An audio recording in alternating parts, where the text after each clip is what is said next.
Isang magandang araw po sa inyo lahat at welcome po sa aking channel. Isa na naman pong bagong reaction video ang ating pong gagawin na mula po ito kay Good News Philippines. Title po nito, China tiklop sa Amerika. President Xi ayaw makipag-away sa Amerika. UK jets binomba ang Iraq. Sisimulan na po natin to, pero bago po ang lahat, kung hindi ka pa nakasubscribe sa akin channel, please subscribe para ma-update ka kapag naglalabas po tayo ng itong reaction video. Simulan na po natin to. Let's do this. Mga idol at kabayan, breaking news! China tiklop sa Amerika. Presidente ng China sinabing ayaw nitong makaaway ang Amerika. Sinabi sa harap mismo ng mga opisyal ng China na pinapahupa nito ang tensyon sa South China Sea. Pero ang pangakong depensa ng Estados Unidos sa Pilipinas ay ironclad. Yes. I made clear that while the U.S. will continue to work to de-escalate tensions, our defense commitments to the Philippines remain ironclad.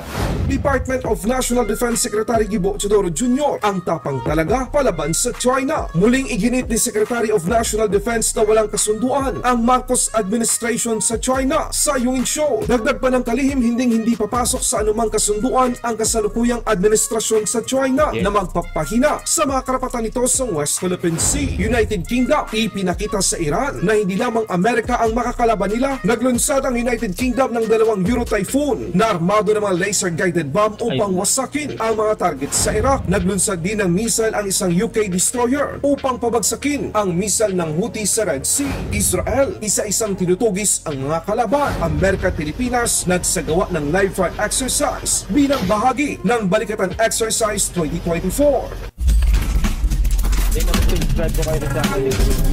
Presidente ng People's Republic of China sinabi kay Secretary Blinken ng Amerika, gusto ng China na maging kapartner ang Amerika, hindi maging isang kaaway. Isang patunay na kahit China ay kinikilala ang lakas ng Estados Unidos. Grabe, no, harap-harapan niya na. Duwag, no, duwag ang China talaga. Di ba? Pagkatapos silang tulig-tulig sa inyong US dahil nga ano, 'di ba? Dahil tinutulungan tayo, kumbaga nakasuporta sa atin ng US, no. Tapos ngayon ganito sasabihin nila ng harap-harapan, no. Nang gusto nilang kumbaga makipagtulungan o collab ba sa ano, no, sa US, no. Ano talaga yung hirap pagkatiwalaan ng China no.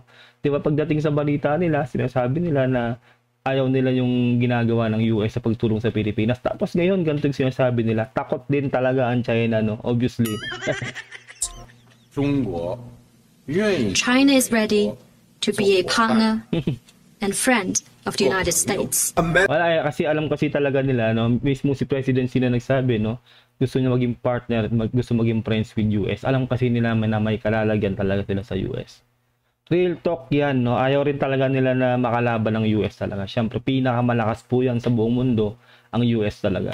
Ready to be a partner and friend of the United States. Amerika harap-harapang pinagsabihan at nagbanta sa China patungkol sa mga ginagawa nitong pangaharas at delikadong mga hakbang sa South China Sea. Klarong inihayag ni US Secretary Blinken sa China ang ginagawa nitong maagresibong hakbang sa mga lehitimong resupply mission ng Pilipinas sa Ayungin Shoal. Dagdag pa ni Secretary Blinken, ang kalayaan sa paglalayag sa bahagi ng South China Sea o West Philippine Sea ay isang kritikal hindi lamang para sa Pilipinas, kundi maging sa Amerika. Isipin nyo, no? Kundi pa magsasalita si Secretary Blinken o ang US, no, mismo dito sa China, no, hindi sila matitinag kasi alam kasi nila na ang Pilipinas po talaga hindi po talaga yan papalag ng pisikalan. Alam po nila yan, no, kasi po mahina po tayong bansa kumpara po sa China talaga. Real talk po yan, kaya po tayo ay lumalaban po ng legal, no, sa international law sa pamumuno po ng ating President Bongbong Marcos. Pero po ngayon po talaga ay nagpapalakas po tayo, no, ang ating sandatahang lakas ay pinapalakas po ng ating Pangulong Bongbong Marcos kasi nga po mahirap na po yung hindi po tayo handa, no, sa gera kung tutuusin. Pero po ngayon po, no, isipin niyo po, no, ganito po katindi, ganito po katikas po ang US, no, harap-harapan pong sinabihan ni Secretary Blinken ito, no, tong China, no, kumbaga. At sinabi na rin mismo, no, nakita po natin kanina, no, na sinabi na rin talaga ni President Xi Jinping ng China nang gusto nilang makipag-partner o makipag-friendship sa US kasi alam talaga po nila talaga na may kalalagyan talaga sila sa US, no. Nilinaw ni Secretary Blinken kay Chinese Foreign Minister Wang Yi na ang ginagawa ng Amerika ay mga paraan upang humupa ang tensyon. Pero ang pangako nito sa Pilipinas patungkol sa depensa ay nananatiling ironclad. Amerika lang ang makapagsasabi ng mga ito sa China ng harap-harapan. Tama. Amerika lang talaga, no? Ganun katindi po ang US, no? Kumbaga, talagang hindi po pwedeng hindi mangingilag ang China rito kasi mismong presidente na nila nagsabi, 'di ba? Gusto nilang makipag-partner o makipag friends sa US talaga. Ayaw kasi nila talaga ng gera. 'Di ba? Kung tutuusin, no, tapat-tapat lang po talaga 'yan, no. Kumbaga po yung mahihina pong bansa ay talaga pong bubulihin ng China. Pero pag alam po nila na hindi po sila makakapalag sa isang bansa, ay talaga pong hindi po nila kakayanin, no. Talaga pong sila po ang yuyukod. Ganun lang po talaga 'yon, no. At tayo po talaga ay hindi po tayo pwedeng yumukod sa China kasi po nakasuporta po sa atin ng malalaking bansa tulad po ng US.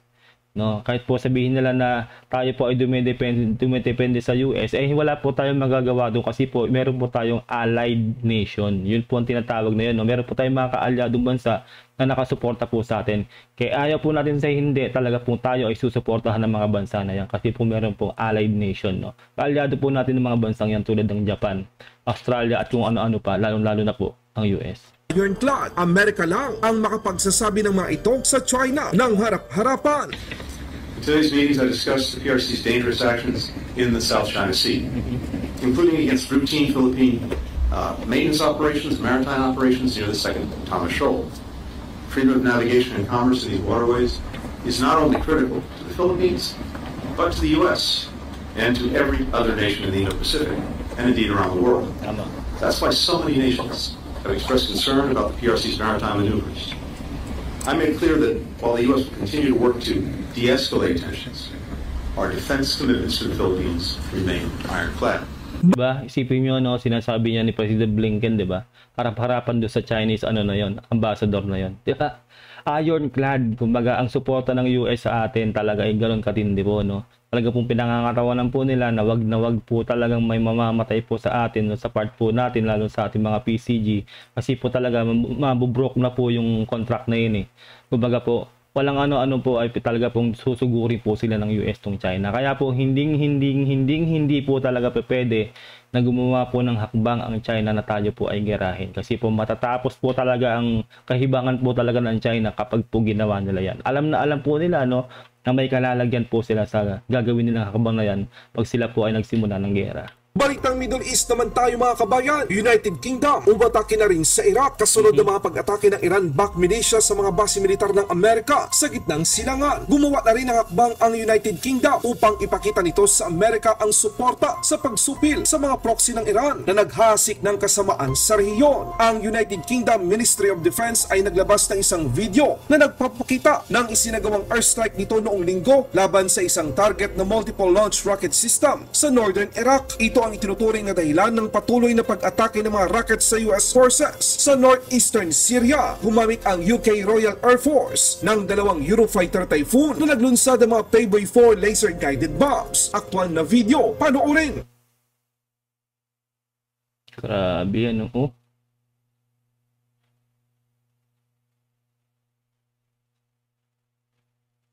Sana lang po talaga na wala lang din sa mga sa pinangyayarihan po ng mga gera na yan. Sana po ligtas po ang ating mga kababayan diyan. Yun lang po talaga tanging concern po natin. At wala po talagang merong gusto ng gera. Pero po ang issue po dito between China and Philippines, no, sa atin, no. Kailangan po natin maging handa po talaga. Hindi po tayo pwedeng maging complacent o kampante na wala pong mangyayaring gera. Kailangan po talaga handa po tayo, no. At talaga pong ang ating Presidente Bongbong Marcos talaga pong pinapalakas na po ang ating sandatahang lakas, no. Talaga pong gumagawa na rin ng mga drills tulad po ngayon meron pong balikatan exercise, no, para po talaga mahasa po ang ating mga military. Diyan, at sana po talaga dito po sa nangyayaring gera na to sa ibang bansa, no, po, sana po wala po tayong kababayan din talaga na madamay po dito kasi po wala naman po talaga may gusto ng gera. At sa lahat din po na may ibang lahi, no, sana rin po matapos na rin po talaga yan kasi po wala po talagang panalo sa gera. Real talk lang po yan.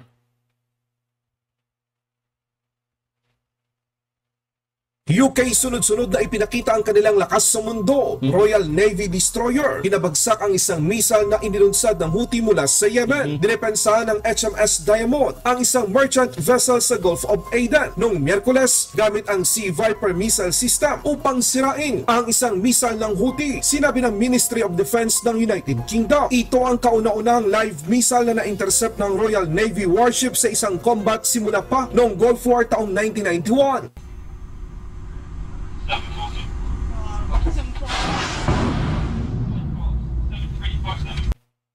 Grabe no, ang lakas nun, no. Guided missile yan eh.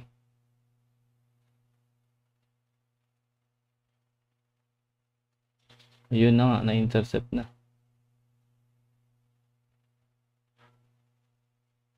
Balitang Israel naman tayo mga kabayan. Walang kawala sa Israel ang mga nasa likod ng pag-atake sa kanilang bansa gamit ang mga rocket at guided missile. Isa sa mga senior officer ng isang Lebanese terrorist group na isa ring kakampi ng mga Hamas at Hezbollah sa Lebanon ay itinumba ng Israel sa pamamagitan ng isang airstrike habang nakasakay sa isang sasakyan ang nasabing target. Yan ang sinasabing you can run but you can't hide.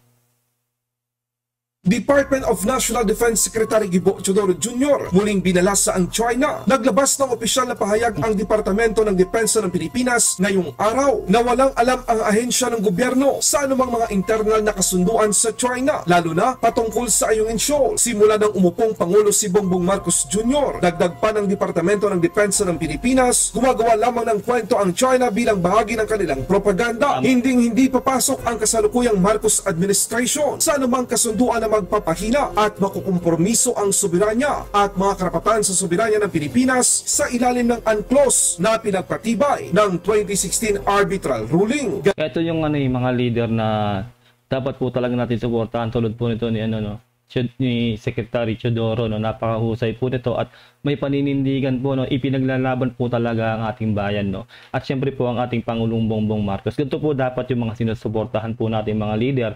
Kasi po talaga po ay hindi po nagpapatinag sa kalabang bansa tulad po ng China, no. Hindi po talaga tayo aayon diyan sa sa pinagkasunduan ni President Duterte at ng China noon, no, nung sa gentleman's agreement na yan. Kasi po meron po tayong pinaglalaban na soberanya rito, no. Kaya napakahusay po nito ni Secretary Teodoro talaga. Sa ilalim ng UNCLOS na pinagpatibay ng 2016 arbitral ruling, ganyan katapak kabagsik ang bagong kalihim ng depensa ng Pilipinas. Balitang Pilipinas naman tayo mga kabayan. Pilipinas at Amerika nagsagawa ng combined live fire exercise sa Fort Magsaysay, Nueva Ecija bilang bahagi pa rin ng aktibidad na nakapaloob sa Balikatan Exercise 2024. Kaya nga dito sa Balikatan Exercise na to, no, kaya gigil din yung China. Wala naman silang magawa kasi po talaga po kailangan po talagang gawin tong Balikatan Exercise na to. Talaga pong taon-taon halos po itong ginagawa po talaga. Nung panahon lang po ng ex-President Duterte talaga nawala to kasi nga po ayaw niya po ng US, di ba? Pinagbumura niya nga po yung US, di ba? Talaga pong yukod na yukod siya sa China, no? Doon po sa China po talaga ang puso po ng ating ex-president. Kaya po ngayon talaga napakaganda pong tingnan po ulit na nagkaroon po ulit ng Balikatan Exercise sa atin po kasi po talaga pong may enhance po ang kakayanan po ng ating mga military po dito, no? Kasi po real talk lang po, no, medyo left behind na po tayo sa technology, kaya po kailangan po talaga natin na makipagsanay po sa bansang US, no, para po ma-enhance nga po ang capability po ng ating mga military. Kasi nga po marami na pong mga advanced na technology po talaga ngayon na kailangan po talaga nating matutunan. Aktwal na video, panoorin!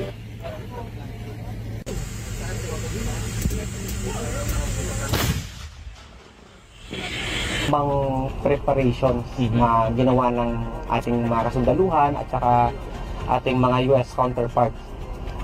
Nagsimula to sa classroom, lectures, ang daming subject matter expert exchanges, no?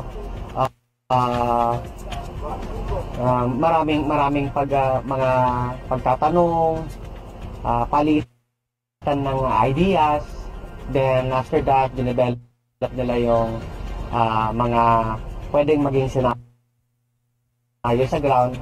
Then ito na yung pinakadulo ng salakdib.